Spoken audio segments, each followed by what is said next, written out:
3.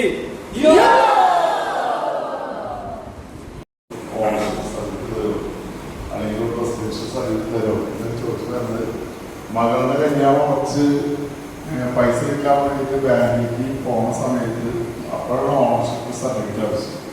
അത് മേടിക്കാൻ വരുമ്പോൾ പഞ്ചായത്തിൽ ഇരിക്കുന്ന ഉദ്യോഗസ്ഥര് മോഹം വെറുപ്പിച്ച് വീട്ടിൽ തല്ലിട്ട് വഴിക്കിട്ട് വന്ന് വീട്ടിൽ ഇവിടെ വന്നപ്പോൾ ആ ഒരു മോഹഭാവത്തോട് കൂടിയിട്ട് ജനങ്ങളോട് ശ്രമിച്ചിട്ടുണ്ടാവും.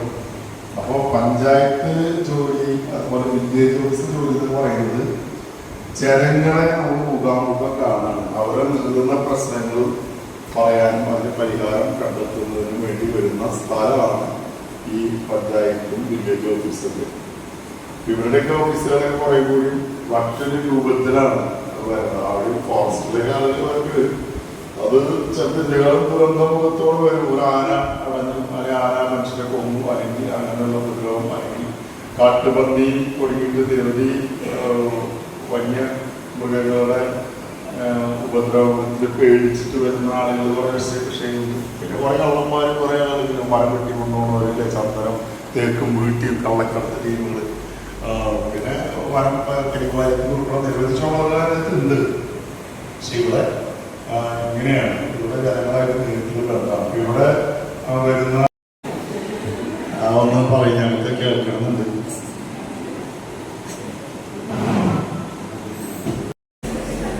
അപ്പോ എല്ലാവർക്കും വേണ്ടി 2 കുഞ്ഞു മിഠായികൾ, മിഠായി കഴിച്ച് ഈ മധുരം പോലെ ജീവിക്കണം. എന്താ എന്നും സന്തോഷത്തോടെ അമ്മ ചിരിക്കുന്ന പോലെ കഴിയെങ്കിലും അത് നല്ല സ്വഭാവമാണ്, നല്ല മനസ്സുള്ളതുകൊണ്ടാണല്ലോ അങ്ങനെ പറ്റുന്നത്. അപ്പൊ നിർമ്മല ഹൃദയത്തിന്റെ ഉടമയായിട്ടാണ് ഞങ്ങൾക്ക് ഫീൽ ചെയ്തത്. അതുപോലെ രണ്ടുപേരും ഇണങ്ങിയും പിണങ്ങിയും എന്ന് പറയുന്നത് നല്ല ഒറ്റ വാദ്യം പോലെ ഇണങ്ങി പിണങ്ങണ്ട എനിക്ക് തന്നെ 10 മിനിറ്റോട് പോയിട്ട് സോറി പറയാനായിട്ട് ധാരണ ഉണ്ടാവുമ്പോഴാണ് പിണങ്ങണം പിണങ്ങരുത്, അത് ഒരിക്കലും പാടില്ല. അപ്പൊ ചെറിയ ഭക്ഷണമെങ്കിലും അപ്പൊ തന്നെ ചേട്ടാ മോളെ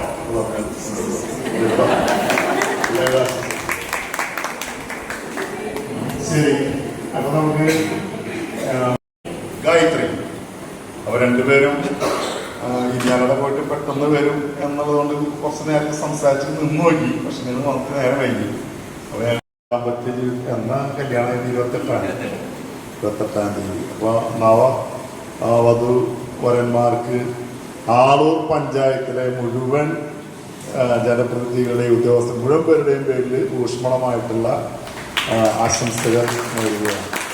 നിങ്ങളുടെ ഭാവി ജീവിതം ഏറ്റവും ശോഭനമായിട്ട്, ഏറ്റവും മാതൃകാ ദമ്പതികളായിട്ട് കുറേ മക്കൾക്കൊക്കെ 2, 3, 5 മക്കളൊക്കെ ആയാലും ആ മക്കളൊക്കെ ആയി സന്തോഷത്തോട് വയസ്സാകുമ്പോൾ പല്ലൊക്കെ പോലും ഇങ്ങനെയൊക്കെ നടക്കുന്ന സമയത്ത് അങ്ങനെ സന്തോഷത്തോട് ജീവിക്കാൻ കഴിയട്ടെ എന്ന് ഞാൻ ആശംസിക്കുകയാണ്. അമ്മയ്ക്ക് ഒരു ഡെഡിക്കേഷൻ കൊടുക്കാൻ ഒരു പാട്ടൊക്കെ കരുതി വെച്ചിട്ടുണ്ടോ? ഇല്ല, സംസാരിക്കാം. അപ്പോൾ ഞങ്ങളിവിടെ അമ്മയെ ഞങ്ങളുടെ 2 വർഷത്തെ അനുഭവങ്ങളൊക്കെ സംസാരിച്ചു കഴിഞ്ഞു. ഇനി വീട്ടിലും നിങ്ങളോടുള്ള പെരുമാറ്റം എങ്ങനെയാണ് എന്നുള്ളതാണ് ഇവിടെ ചോദ്യം. അച്ഛൻ സത്യം പറഞ്ഞു, ഒരു കുഴപ്പമൊന്നുണ്ടായില്ല. വീട്ടിലേക്ക് അല്ലെങ്കിൽ മറ്റ് കാര്യങ്ങളിലേക്ക് കൂടുതൽ സമയം കണ്ടെത്തുന്നതിന് വേണ്ടിയിട്ടുള്ള ഒരു പ്രവർത്തന മേഖലയിലേക്ക് കാലെടുത്ത് വയ്ക്കാൻ പോവാണ്. അപ്പോൾ ഇന്നലെ ഞങ്ങൾ മകന്റെ വിവാഹത്തിന് ചെന്നപ്പോൾ ഭർത്താവ് രാജേന്ദ്രൻ ചേട്ടൻ പറഞ്ഞു, നാളത്തെ കൂടി കഴിഞ്ഞ് എനിക്ക് ആശ്വാസമായി എന്ന് ഇന്നലെ പറയുണ്ടായി. കാരണം ഇത്രയും ദിവസം ഞാൻ ഒറ്റയ്ക്കായിരുന്നു. നാളെ മുതൽ പകൽ സമയങ്ങളിലൊക്കെ ഇപ്പൊ രാവിലെ വീട്ടിൽ നിന്ന് പോന്നു കഴിഞ്ഞാൽ അതും അതിരപ്പിള്ളിയിൽ നിന്നാണ് നമ്മുടെ പഞ്ചായത്തിലേക്ക് ഓഫീസിനുള്ളിൽ കിടക്കുമ്പോൾ തന്നെ മായമാണ് ചിരിച്ച് തന്നെ ഇരിക്കുള്ളൂ. എല്ലാവരും കണ്ടാലും ഒരു ദേഷ്യഭാവം പോലും ഇല്ല ആളേലും. ഇപ്പൊ മോളും അത് വ്യക്തമായി പറഞ്ഞു, വീട്ടിലും ആ ദേഷ്യമൊന്നും ഇല്ല എന്നുള്ളത്. എവിടെ വെച്ച് കണ്ടാലും എപ്പോൾ കണ്ടാലും ആ ചിരി ഇപ്പോഴും, ആ ചിരിക്ക് ഒരു കുറവൊന്നുമില്ല. ആ ചിരി ഇങ്ങനെ തന്നെ തുടർന്നുകൊണ്ട് പോവട്ടെ.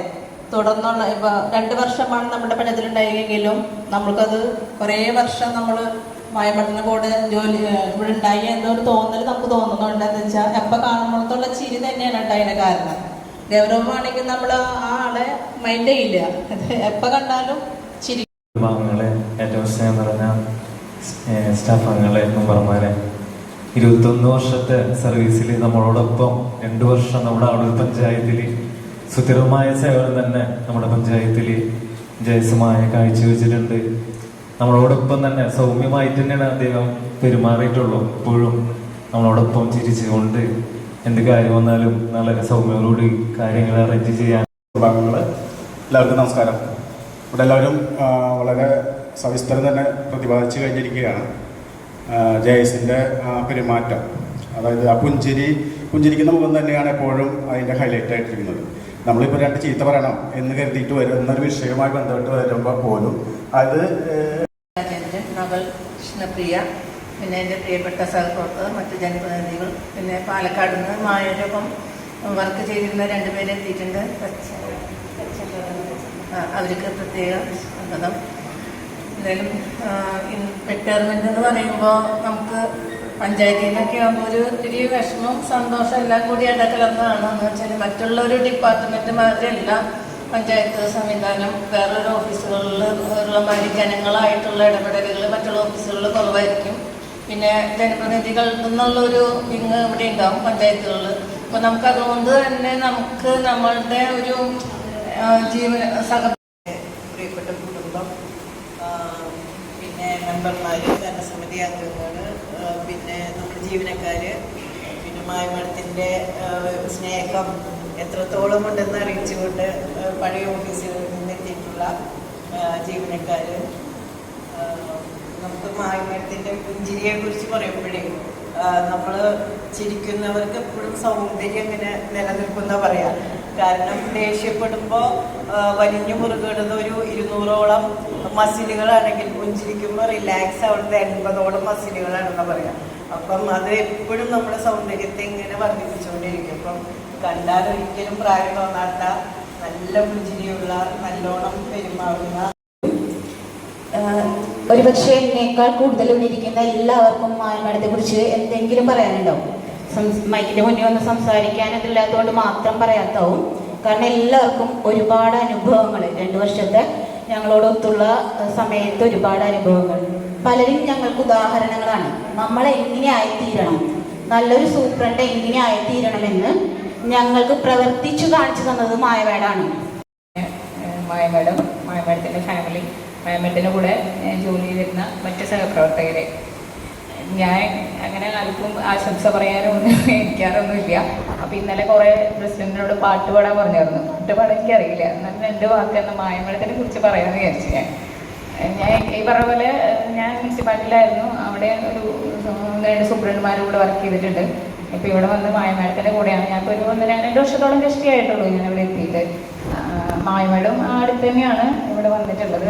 പക്ഷെ എനിക്ക് നല്ലൊരു എന്താ പറയുക, ഒരു പ്രശ്നം വന്നാൽ, അപ്പോൾ സീമ പറഞ്ഞ പോലെ നമുക്കൊരു ഇഷ്യൂ വന്നാൽ മാഡത്തിനോട് പറയാം. അപ്പോൾ മാഡം അതിനുള്ളൊരു സൊല്യൂഷനാണ് കണ്ടെത്തി തരാറുള്ളത്.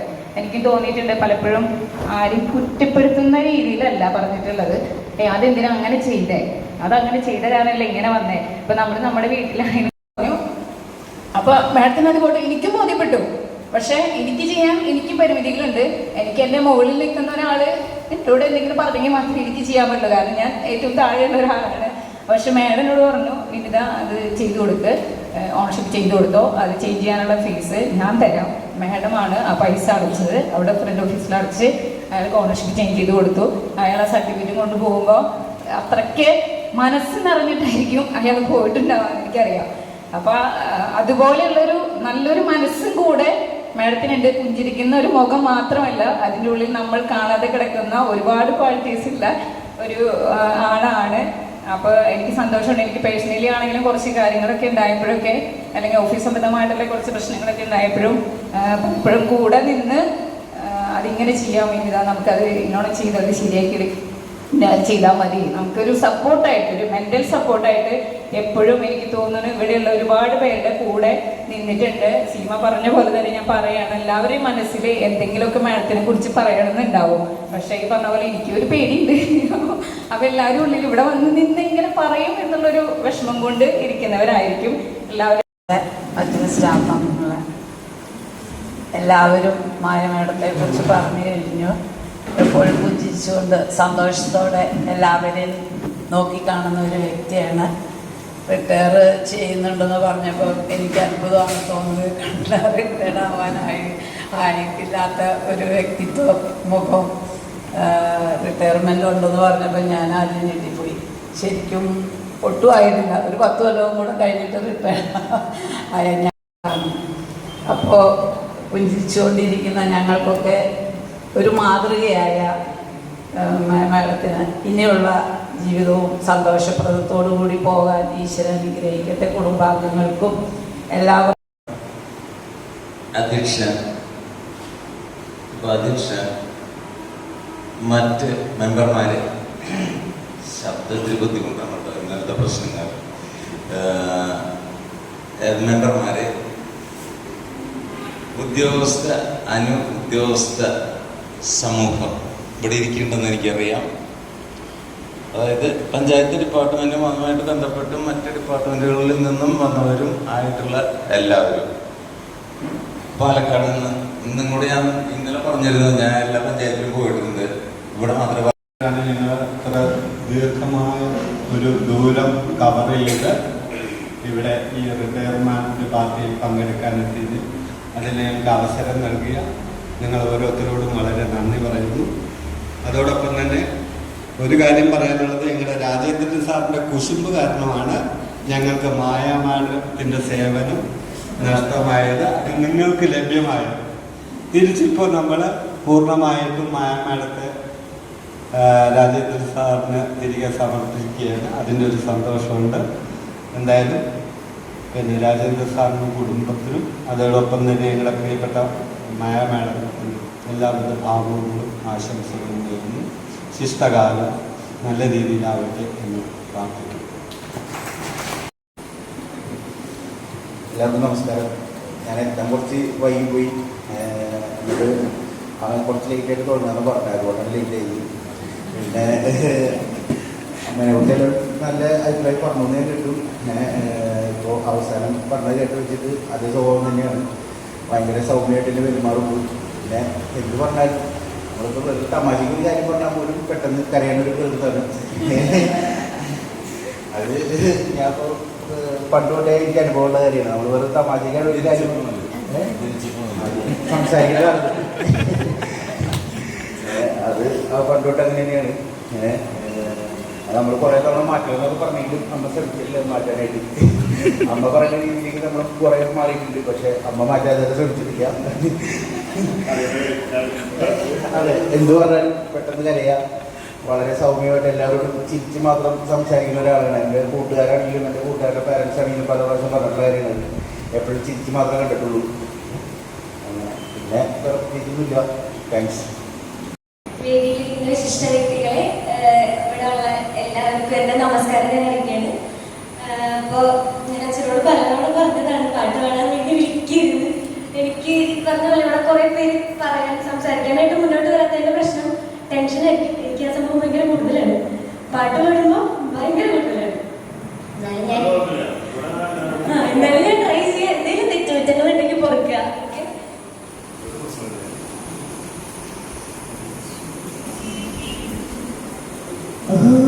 ഓലിഞ്ഞാലിക്കുരുവി ഇളം കാറ്റിലാടി വരുന്നി കൂട്ടുകൂടി കിണി മിഴിപ്പീലി മെല്ലെ തഴുകി നറുചിരി 4 മണിപ്പൂവ് പോൽ വിരിഞ്ഞുവോ ചെറുമഷി തണ്ടു നീട്ടി വന്നടുത്തു നിന്നു മണിമധുരം നുണയും കനവിൻ മഴയിലോ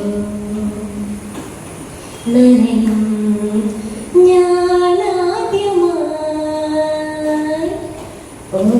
ഓലിഞ്ഞാലിക്കുരുവി ഇളം കാറ്റിലാടി വരുന്നി കൂട്ടുകൂടി കിണുങ്ങി മിഴിപ്പീലി മെല്ലെ തഴുകി നറുചിരി 4 മണിപ്പൂവ് പോൽ വിരിഞ്ഞുവോ ചെറുമഷി തണ്ടു നീട്ടി വന്നടുത്തു നിന്നു മണിമധുരം നുണയും കനവിൻ മഴയിലോ നനയും ഞാനാദ്യമായി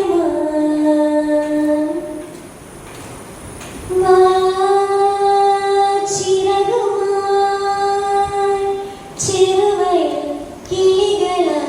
അലയുവാൻ പൂന്തേൻ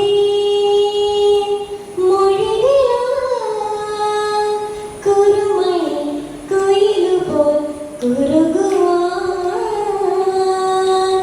കളിച്ചിരിയുടെ വിരലാൽ തൊടുകുറിയിടും അഴകായി ചെറുകൊലുസിന്റെ കിലുകിലുക്കത്തിൽ താളം മനസ്സിൽ നിറയും പോലെ ഞാനിക്കുരുവി ഇളം കാറ്റിലാടി വരുന്നേ കൂട്ടുകൂടി കിണുങ്ങി മിഴിയിലെ കഴുകി ഈ പുലരിയിൽ കറുകകൾ ജനലഴി വഴി പകരും നനുനനയൊരു മധുരം ഒരു കുടയുടെ തണലിലണയും നേരം പൊഴിയും മഴയിലോലെ ഞാലിക്കുരുവി ഇളം കാറ്റിലാടി വരുന്നേ കൂട്ടുകൂടി കിണുങ്ങി മിഴിപ്പീലി മെല്ലെ തഴുകി നറുചിരി 4 മണിപ്പൂവ് പോൽ വിരിഞ്ഞുവോ ചെറുമഷി തണ്ടു നീട്ടി വന്നടുത്തു നിന്നു മണിമധുരം നുണയും കനവിൻ മഴയിലും നനയും ഞാനാദ്യമായി കിട്ടിയില്ല തിരക്കിന്റെ ഇടയ്ക്കിട്ടിട്ട്. അപ്പൊ ഇത് ആക്ച്വലി ഞാൻ പാടി കേൾപ്പിച്ചു. എനിക്ക് ടെൻഷൻ ഉണ്ടെന്നുള്ളതുകൊണ്ട് പാടി കേൾപ്പിച്ച് നന്നാവോന്ന് അറിയാൻ ഏറ്റവും കൂടുതൽ ഞാൻ പാടി കേൾപ്പിച്ചത് അമ്മേനെയാണ്. ആ അമ്മയ്ക്ക് വേണ്ടിയിട്ടാണ് ഞാനിപ്പോൾ ഇവിടെ പാടിയത്. അപ്പൊ അതാണ് എല്ലാവർക്കും ഇഷ്ടപ്പെട്ടു എന്ന് വിചാരിക്കുന്നു. Thank you. കുറെ പേര് വന്നു. അവിടെ നിന്നല്ല മറ്റു പഞ്ചായത്തുകളിൽ നിന്നും വന്നു.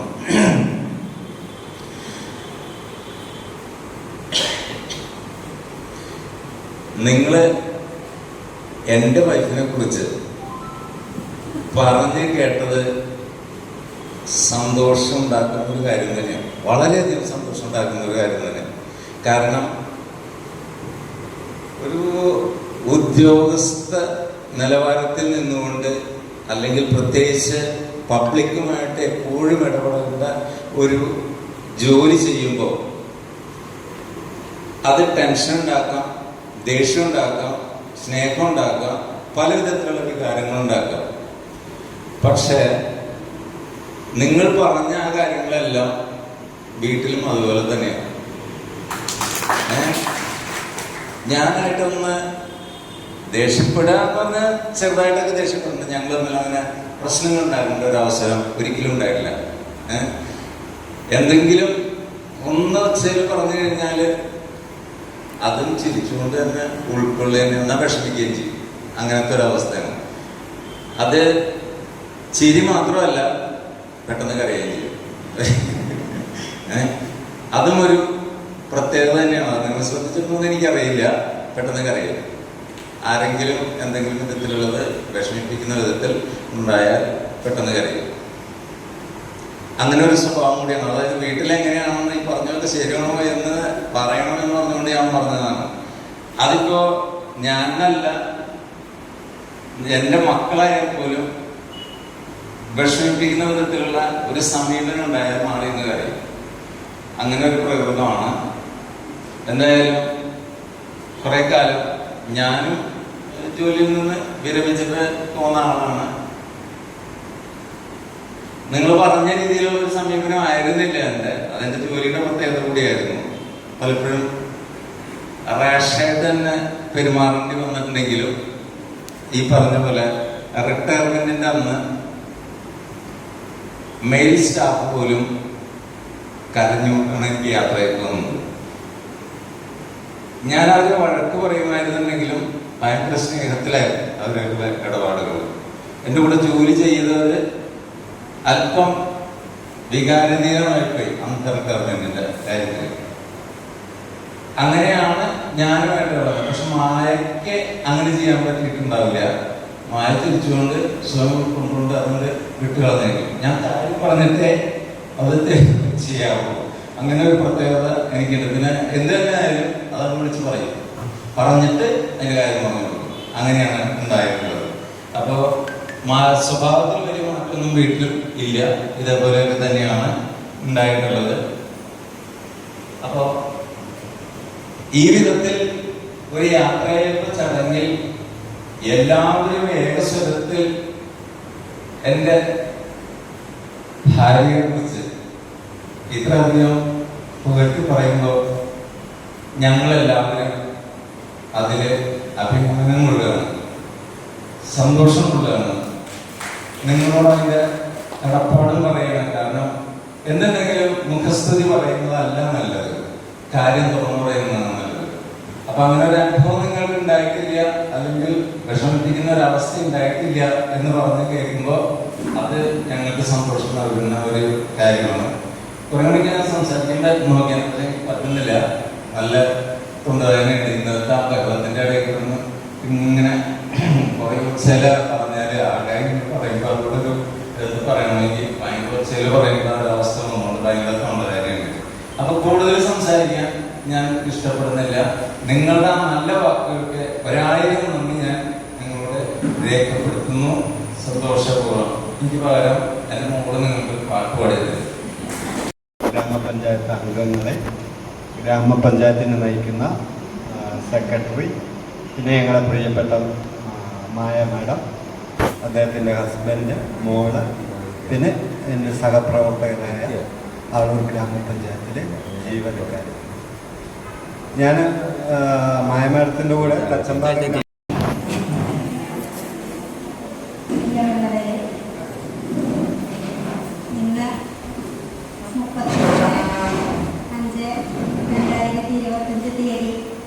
ഞാൻ എൻ്റെ ഔദ്യോഗിക ജീവിതത്തിൽ നിന്ന് വിരമിക്കുകയാണ് എന്ന വസ്തുത നിങ്ങളെവരും ഇവിടെ വിശദമായി പ്രതിപാദിച്ചു കഴിഞ്ഞു. 13/10/2004 അതിരപ്പള്ളി ഗ്രാമപഞ്ചായത്തിൽ ഒരു LD ക്ലർക്കായി ജോലിയിൽ പ്രവേശിച്ചുകൊണ്ട് ആരംഭിച്ചതാണ് എൻ്റെ ഔദ്യോഗിക ജീവിതം സ്ഥിരമായി. അതിനു മുൻപ് 1996 മുതൽ 2004 ഒക്ടോബർ 12 വരെ പല ഘട്ടങ്ങളിലായി എംപ്ലോയ്മെൻറ്റിൽ നിന്നും ഹൈസ്കൂൾ അസിസ്റ്റൻ്റായും ഹയർ സെക്കൻഡറി സ്കൂൾ ടീച്ചറായും വൊക്കേഷണൽ ഹയർ സെക്കൻഡറി സ്കൂളിൽ മാത്തമാറ്റിക്സ് ലെക്ചറായിട്ടും ജോലി ചെയ്യുന്നതിനുള്ള അവസരം ഈശ്വരൻ എനിക്ക് നൽകിയിരുന്നു. ഞാൻ ചെറുതായിരുന്ന കാലം മുതൽ ഏറ്റവും കൂടുതൽ ആഗ്രഹിച്ചിരുന്നത് ഒരു അധ്യാപികയായി തീരണം എന്നായിരുന്നു. മറ്റൊരു ജോലിയിലും എനിക്ക് ശോഭിക്കാൻ കഴിയില്ല എന്ന് തന്നെയാണ് ഞാൻ കരുതിയിരുന്നത്. അധ്യാപനം എനിക്ക് അത്രയേറെ ഇഷ്ടമായിരുന്നു. അതുകൊണ്ട് തന്നെ 9ാമത്തെ വയസ്സ് മുതൽ വളരെ സിവിയർ ആയിട്ടുള്ള ഒരു ആസ്മ പേഷ്യൻ്റ് ആയിരുന്ന ഞാൻ അതിനെയെല്ലാം മറികടന്ന് വളരെ നന്നായി പഠിച്ചു. അതിന് മറ്റൊരു കാരണവും കൂടി ഉണ്ടായിരുന്നു. എൻ്റെ അച്ഛനും അമ്മയ്ക്കും ഞങ്ങൾ 2 പെൺകുട്ടികൾ മാത്രമായിരുന്നു. അപ്പോൾ എൻ്റെ അച്ഛന് എൻ്റെ അമ്മയ്ക്ക് ഒരു താങ്ങായി മാറാൻ ഞാൻ ഉണ്ടാകണം എന്നൊരാഗ്രഹവും കൂടി എനിക്കുണ്ടായിരുന്നു. അതുകൊണ്ട് എൻ്റെ അസുഖത്തെ വകവയ്ക്കാതെ, കാരണം എപ്പോഴാണെങ്കിലും എനിക്കെൻ്റെ അസുഖം സന്ധ്യയ്ക്ക് ശേഷമാണ് കൂടാറുള്ളത്. അപ്പോൾ പകൽ സമയം മുഴുവൻ വിനിയോഗിച്ച് മറ്റു ഒരു എൻ്റർടൈൻമെൻറ്റിൽ പോലും പങ്കെടുക്കാതെ ഞാൻ നന്നായി പഠിക്കുകയും എൻ്റെ അച്ഛനും അമ്മയ്ക്കും ഞാൻ കാരണം ഒരു സങ്കടം പോലും ഉണ്ടാകരുത് എന്നെനിക്ക് നിർബന്ധമുണ്ടായിരുന്നത് കൊണ്ട് തന്നെ അത്രയേറെ പഠിക്കുകയും നന്നായി പ്രാർത്ഥിക്കുകയും ചെയ്തുകൊണ്ട്, നിങ്ങളോട് ഞാൻ അഹങ്കാരമായി പറയുകയല്ല, എന്നാലും സ്കൂളിലാണെങ്കിലും കോളേജിലാണെങ്കിലും ടോപ്പ് സ്കോററായി പഠിച്ചു വരാൻ എനിക്ക് കഴിഞ്ഞിട്ടുണ്ട്. ആ കാലഘട്ടത്തിലൊന്നും ഞാൻ വിചാരിച്ചിട്ടില്ല എനിക്ക് സർക്കാർ സർവീസിൽ ഒരു ജോലി കിട്ടാൻ ഞാൻ വളരെയേറെ ബുദ്ധിമുട്ടുന്നു. അതുപോലെ അനായാസേന തന്നെ സർക്കാർ സർവീസിൽ എനിക്കൊരു ജോലി കിട്ടും എന്ന് തന്നെയാണ്, അതും അധ്യാപികയായി തന്നെ ഒരു ജോലി കിട്ടും എന്ന് തന്നെയാണ് ഞാൻ വിചാരിച്ചിരുന്നത്. ഞാൻ നിങ്ങൾക്ക് ഏവർക്കും അറിയാം, എൻ്റെ പ്രകൃതം കൊണ്ട് ഞാനൊരു കടുത്ത ഈശ്വര വിശ്വാസിയാണ്. അപ്പോൾ എന്ത് കാര്യത്തിലും ഈശ്വരൻ എന്നെ സഹായിക്കും. ഒരു ജോലിയും ഞാനല്ല ചെയ്യുന്നത്, ഈശ്വരനാണ് ചെയ്യുന്നത്. അതുകൊണ്ട് എനിക്കതിലൊരു ടെൻഷനും ആവശ്യമില്ല എന്ന് തന്നെയാണ് ഞാൻ കരുതിയിരുന്നത്. പക്ഷേ എനിക്ക് ജോലി കിട്ടാൻ, അതായത് സ്ഥിരമായ ഒരു ജോലി കിട്ടാൻ 35ാമത്തെ വയസ്സ് വരെ കാത്തിരിക്കേണ്ടി വരും. അതിൻ്റെ ഒരു പ്രധാനപ്പെട്ട കാരണം എൻ്റെ പിടിവാശി തന്നെയായിരിക്കാം. കാരണം അധ്യാപികയാവാനുള്ള ടെസ്റ്റുകൾ ഒഴികെ മറ്റൊരു ടെസ്റ്റുകളും എഴുതാൻ ഞാൻ തയ്യാറായിരുന്നില്ല. കാരണം വേറൊരു ജോലിയിലും എനിക്ക് ശോഭിക്കാൻ കഴിയില്ല. കാരണം ഒരു സർക്കാർ ഓഫീസിൽ ക്ലർക്കായി ജോലി ചെയ്യുക എന്ന് പറഞ്ഞാൽ അതിന് അത്രയേറെ ചിട്ടയും അച്ചടക്കവും ആവശ്യമാണ്. കാരണം അത്രയേറെ ഫയലുകളും പേപ്പറുകളും കൃത്യമായി സൂക്ഷിക്കേണ്ട ഒരു ഉത്തരവാദിത്തം എനിക്ക് പൂർണ്ണമായി നിർവഹിക്കാൻ കഴിയുമോ എന്ന ഒരു ഭയപ്പാട് എനിക്കുണ്ടായിരുന്നു. പക്ഷേ ഞാൻ എഴുതിയ അധ്യാപികയുടെ ടെസ്റ്റുകളിലെല്ലാം എനിക്ക് PSCയുടെ റിജക്ഷൻ ഉണ്ടാവുകയാണ് ചെയ്തത്. കാരണം എനിക്കറിയില്ലായിരുന്നു ഒന്നിലധികം ജില്ലകളിൽ അപേക്ഷിക്കരുതെന്ന്. ഒന്നിലധികം ജില്ലകളിൽ അപേക്ഷിച്ചു എന്ന കാരണം കൊണ്ട് ടെസ്റ്റ് എഴുതി ഷോർട്ട് ലിസ്റ്റിൽ വന്നിട്ട് പോലും 3-4 തവണ എനിക്ക്, കാരണം അന്നൊക്കെ ഒരു ടെസ്റ്റിന് നമ്മൾ അപേക്ഷിച്ചാൽ കുറേ നാൾ കഴിഞ്ഞിട്ടാണ് ടെസ്റ്റ് വരുന്നത്. അത് കഴിഞ്ഞ് കുറേ നാൾ കഴിഞ്ഞിട്ടാണ് ഷോർട്ട് ലിസ്റ്റ് വരുന്നത്. അപ്പോൾ ആ കാലയളവിനുള്ളിൽ തന്നെ ഈ ഫസ്റ്റ് റിജക്ഷൻ വരുന്നതിന് മുമ്പ് തന്നെ മറ്റുള്ളതൊക്കെ ഒന്നിലധികം ജില്ലകളിൽ ഞാൻ അപേക്ഷിച്ച് കഴിഞ്ഞിട്ടുണ്ടായിരുന്നു. അതുകൊണ്ട് തന്നെ എൻ്റെ ജീവിതത്തിൻ്റെ നല്ലൊരു ഭാഗം എനിക്ക് ഒരു സർക്കാർ സർവീസിലേക്ക് പ്രവേശിക്കാൻ കഴിയാതെ കടന്നുപോയി. പിന്നെ അതിന് മറ്റൊരു കാരണവും കൂടി ഉണ്ടെന്ന് തോന്നുന്നു. ഞാൻ മനസ്സിലാക്കിയെടുത്തോളം ഈശ്വരനോടുള്ള ഭക്തിയേക്കാൾ കവിഞ്ഞ ഒരാഗ്രഹവും ഉണ്ടാകാൻ പാടില്ല. ഉണ്ടായാൽ അത് ഈശ്വരൻ നടത്തിലാണെന്ന് തോന്നുന്നു. കാരണം അതൊരു കാരണം കൊണ്ട് തന്നെ എനിക്ക് സ്ഥിരമായി അധ്യാപികയാകാൻ കഴിയുന്നില്ല. പക്ഷേ എൻ്റെ ആ മോഹത്തെ ഈശ്വരൻ തല്ലിക്കെടുത്തിയില്ല. 1996 മുതൽ 2004 വരെ എൻ്റെ വിദ്യാഭ്യാസ യോഗ്യതയ്ക്കനുസരിച്ചിട്ടുള്ള എല്ലാ തസ്തികകളിലും, അതായത് HSA ആയിട്ടും ഹയർ സെക്കൻഡറി സ്കൂൾ ടീച്ചറായിട്ടും വൊക്കേഷണൽ ഹയർ സെക്കൻഡറി സ്കൂളിൽ മാത്തമാറ്റിക്സ് ലെക്ചറായിട്ടും ജോലി ചെയ്യാൻ ഭാഗ്യം തന്നുകൊണ്ട് ഇന്നെൻ്റെ നാട്ടിൽ എൻ്റെ ഒപ്പം പഠിച്ചവരുൾപ്പെടെ മായ ടീച്ചർ എന്ന് വിളിക്കുന്ന രീതിയിൽ ഒരു അവസരം എനിക്ക് ഈശ്വരൻ ഉണ്ടാക്കി തന്നിട്ടുണ്ട്. പിന്നെ മറ്റൊരു കാരണം, എനിക്ക് ഇത്രയധികം ശ്വാസം മുട്ടലുള്ളപ്പോൾ ചിലപ്പോൾ 56 വയസ്സ് വരെ കുട്ടികളെ നല്ല രീതിയിൽ പഠിപ്പിച്ച് മുന്നോട്ട് പോകാൻ എനിക്ക് കഴിയില്ല എന്ന് ഈശ്വരൻ തിരിച്ചറിഞ്ഞിട്ടുണ്ടാകാം. അപ്പോൾ ഒരു സർക്കാർ ഓഫീസിലെ കസേരയിൽ സ്വസ്ഥമായിരുന്ന് ഞാൻ ജോലി ചെയ്യട്ടെ എന്ന് ഈശ്വരൻ കരുതിയിട്ടുണ്ടാകാം. എന്തു തന്നെയായാലും ഞാൻ ആദ്യമായിട്ടാണ് 34ാമത്തെ വയസ്സിൽ ഒരു LD ക്ലർക്കിൻ്റെ ടെസ്റ്റ് എഴുതാൻ തീരുമാനിക്കുന്നത്.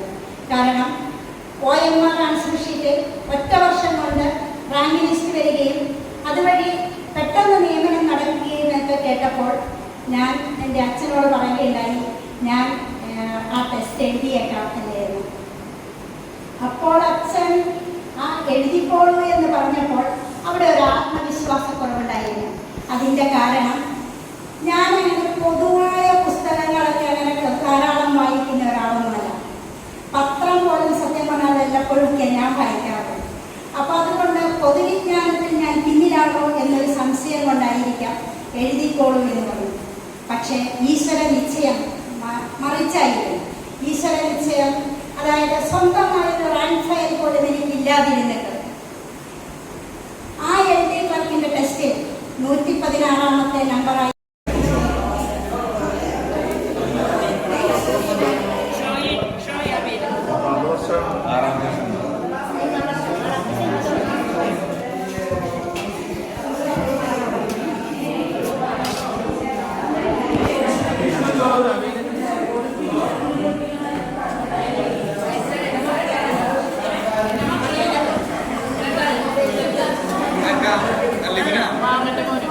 ചോറ്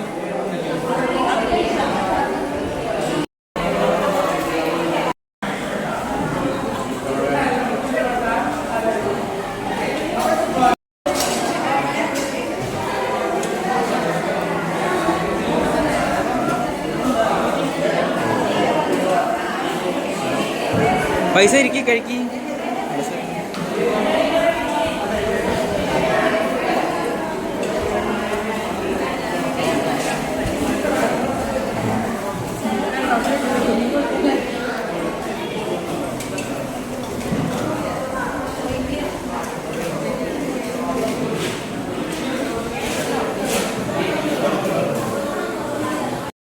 ചടങ്ങിൽ സന്തോഷകരമായിട്ടുള്ള ഭാവി ജീവിതം ഞാൻ ആശംസിക്കുകയാണ്. ഞങ്ങൾ യോഗ ഒക്കെ അടിച്ചിട്ടാണ് ഞാൻ നാളെ യാത്രയാക്കുന്നത്. ഒന്ന് അതിന് കമന്റ് ഇട്ട് ഞാൻ പറയാം 1 2 3 പറയാം പഠിച്ചാൽ മതി. 1 2 3 ജാസ്തി യോഗ കൊടുക്കണം. കുറച്ചധികം നേരം യോഗ അടിച്ചോളാം. അറ്റം വരെ ഞാൻ നടന്നെത്തണം. ജിമ്പലില്ലാത്തതാ. വീഡിയോ ഇത് വീഡിയോ.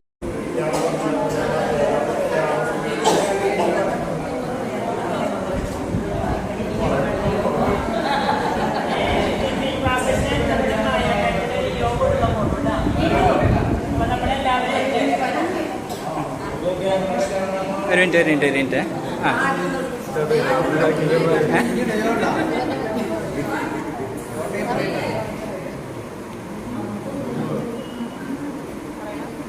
മായമേളത്തിനൊരു യോ കൊടുക്ക്, ജയസിനൊരു യോ കൊടുക്ക്, ഒരു യോ കൊടുക്ക്.